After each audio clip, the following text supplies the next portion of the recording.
こんにちは、いさみです。今回の DIY は、この私の部屋にあるこのエアコンカバーをアイアンペイントしていきたいと思います。では早速作業入ります。よいしょ。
はい、では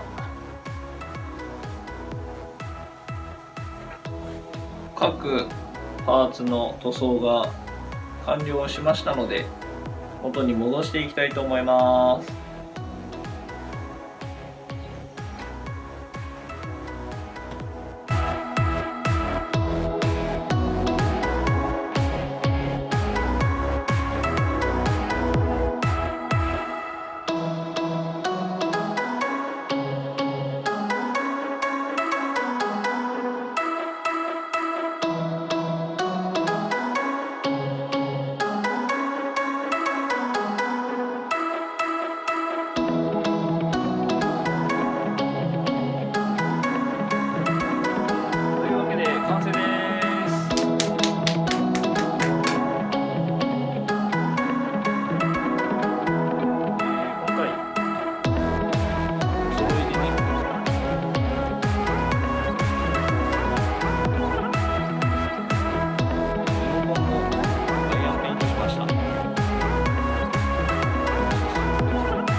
こんな感じですね。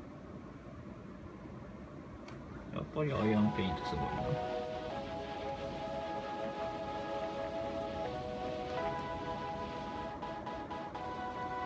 今回の DIY 動画、エアコンのカバーをアイアン塗装してみた以上となります。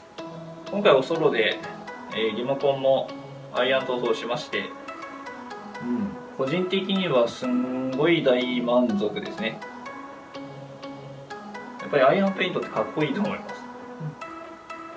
アイアンペイントじゃないにしろ、白いエアコンのカバーにちょっと飽きたなとか、ちょっと買いたいなと思った方なら、ぜひエアコンカバーのリメイクもチャレンジされてみてはいかがでしょうか。ではまた、DIY もしくはまた違うところで内容になるかもしれませんが、お会いいたしましょう。ご視聴ありがとうございました。もし面白ければチャンネル登録、また、高評価よろしくお願いします。では失礼します。じゃあね。